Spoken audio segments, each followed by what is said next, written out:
de lógica de programação e vamos falar sobre estruturas de repetição na aula de hoje. Existem três tipos de estrutura: a pré-definida, a pré-condicionada e a pós-condicionada. Nós vamos ver a definição de cada uma delas e quando utilizar.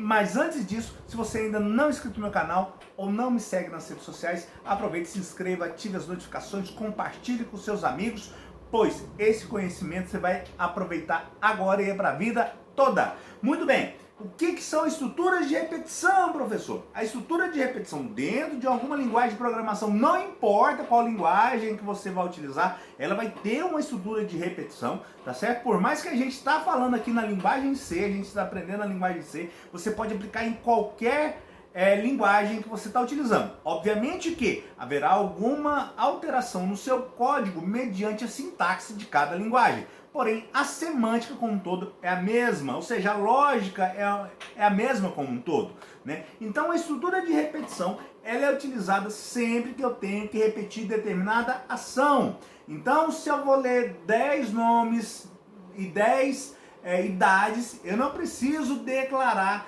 esses 10 nomes e 10 variáveis para nomes e 10 variáveis para idade, tá certo? Eu vou declarar uma variável para nome e uma variável para idade. Então aí já veio a primeira vantagem de utilização da nossa estrutura de repetição, que é um menor número de variáveis a serem utilizadas. Consequentemente, isso vai trazer menos possibilidades de erro para o nosso código, tá certo? Segundo, vai ter otimização no nosso código. Por quê? Porque aquele tanto de linha que a gente tem vai ser reduzida ao número mínimo de linhas, onde uma mesma ação ela vai ser repetida infinitas vezes, se for o caso, tá certo? E terceiro, otimização da nossa memória também. Por quê, professor? Porque nós vamos ter menos variáveis. Com isso, a gente vai ter menos espaço de alocação em memória. Talvez, dependendo do que você for fizer, né, obviamente, nós demandaremos mais memória para processamento. Porém, existe um cálculo para a gente fazer isso, que é a gente fazer uma análise de complexidade de algoritmos. Não é o caso de hoje, mas que você vai lembrar disso futuramente, tá certo? E quais são os três tipos básicos de estrutura de repetição? Nós temos uma pré-definida, que é a estrutura for, em inglês for, que significa para, tá? E ela é utilizada quando? Quando eu sei quantas vezes eu vou repetir determinada ação. Por exemplo, se eu vou ler o nome de 10 pessoas, então eu sei quantas pessoas que eu vou ler o nome, tá certo? Então eu posso utilizar a estrutura for, que eu sei quantas vezes que eu vou repetir os meus comandos. E nós temos duas estruturas onde eu não sei quantas vezes eu vou utilizá-la, ou seja, não sei quantas vezes eu vou repetir. Uma delas é a com pré-condição, que é o while, ou seja, enquanto um comando, né, uma sentença lógica, na verdade, for verdadeira, execute tal ação. A hora que ela for falsa, ela vai pular dessa ação, vai deixar de executar. E tem a do while, que é a faça enquanto, né? Que é a mesma premissa do enquanto. Enquanto uma determinada sentença lógica for verdadeira, ela vai ser executada. Poxa, professor, mas qual que é a diferença entre eles? A diferença é que a pré-condicionada, a while, ela vai executar no mínimo uma vez. Ou seja, ela vai passar pela condição primeira. Se essa condição for falsa, nem executa o que está ali dentro. Enquanto no do while, ele vai primeiramente executar uma vez os comandos a serem repetidos. E se caso, mesmo assim, a sua sentença lógica for falsa, ele não vai repetir. Ou seja, na while, na sentença enquanto, né, na estrutura enquanto, melhor dizendo, ele vai executar zero e no máximo infinitas vezes. Enquanto na do while, ele vai executar no mínimo uma e no máximo infinitas vezes. Por que infinitas vezes, professor? Porque você tem que implementar um critério de parada. Ou seja, senão ele vai ter um loop infinito e nunca vai parar de executar. Vamos ver agora o fluxograma de cada uma delas, que a gente vai entender melhor, bem como a sintaxe que a gente utiliza para poder implementá-las. Muito bem, primeiramente vamos falar da estrutura de repetição for, a estrutura de repetição pré-definida. Então, nós temos aqui o comando for, nós temos uma variável contadora, ou seja, que vai contar quantas vezes ela vai ser executada, tá certo? Então, for para x igual a 0, ou seja, o valor inicial. E enquanto x for menor ou igual a 9, ele vai executar uma série de comandos que está aqui dentro. Professor, E esse x++, o que significa? É a forma como o x vai chegar de 0 até 9. Então, todas as vezes que ele executar, ele vai acrescentar mais 1 no x.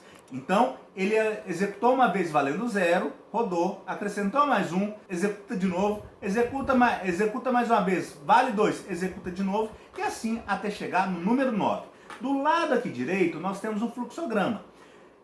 Antes da minha estrutura de repetição, pode haver outros comandos aqui sem problema, mas a gente fez um fluxograma mais simplificado para a gente dar foco a ela. Então, de um valor inicial até o valor final, eu tenho uma série de comandos a serem repetidos. Então, valor inicial 0, executa os comandos, volta para cá, valor 1, executa os comandos, até chegar no valor 9, que é no caso que nós colocamos no nosso código. Depois disso, o fluxo muda e executa os demais comandos e finaliza o algoritmo. Muito bem, e a estrutura de repetição pré-condicionada, que é o while, né? Ela também vai começar e ela vai ter aqui no início aqui o while e uma sentença lógica, tá certo? E enquanto essa sentença lógica for verdadeira, ela vai executar os comandos a serem repetidos. A partir do momento que ela se tornar falsa, os demais comandos serão executados e assim finaliza o algoritmo. Aqui do lado de cá, nós temos a sintaxe como a gente monta essa estrutura. Então, o comando while, x. Enquanto x for menor ou igual a 9, ele vai executar essa série de comandos. Tá certo? E aqui eu tenho um critério de parada, ou seja, é a forma como essa sentença lógica vai se tornar falsa. Isso é extremamente necessário para que ela finalize. Agora, quantas vezes ela vai executar até ela se tornar falsa, isso nós não sabemos. Vai depender muito de situação para situação. Por exemplo, se você tem um caminhão e quer carregar esse caminhão até ele atingir o valor máximo de peso. Cada produto tem um peso. Então você não sabe quantos produtos você vai utilizar para poder encher esse caminhão, tá certo? Ou dar aquele volume máximo do peso dele. E assim, a cada produto que você entra nesse caminhão, você soma o peso dele.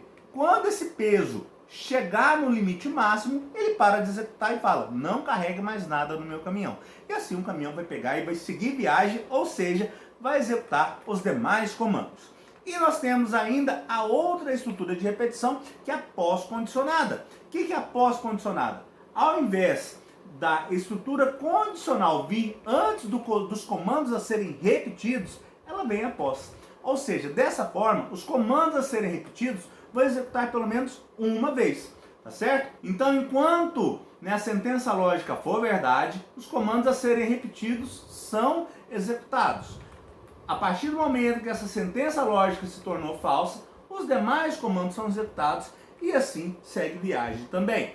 Então nós temos aqui do lado de cá a nossa sintaxe, né, de como a gente monta esse algoritmo. Então do, que em português significa faça, né, e nós temos a série de comandos que deverão ser executados aqui, certo? E aqui também é implementado o critério de parada. E aqui é como esse critério de parada deverá ser obedecido, ou seja, a nossa sentença lógica. Quando que eu utilizo, por exemplo, professor, uma sentença, uma estrutura de repetição com pós-definição, que é a do while. Por exemplo, você vai validar uma entrada. Então, de toda forma, você vai ter que ler um número, por exemplo. Porém, esse número deverá estar compreendido entre 0 e 10, como se fosse a nota de um aluno. Então, ele vai ler esse número aqui. E aqui você coloca na sentença lógica, por exemplo, se x menor que 0 ou x maior que 10, né? Ou seja, o valor ali vai estar fora desse intervalo, né? Então, ele vai executar. E aí ele vai ficar ali executando até que se torne falso e saia. E assim você poderá validar uma entrada e impedir que o seu sistema execute alguma coisa de forma equivocada. Muito bem, essa foi a explanação geral sobre as nossas estruturas de repetição. Te espero nas nossas próximas aulas, onde nós teremos algoritmos práticos de cada uma delas. Então curta, compartilha, se inscreva e vamos nessa!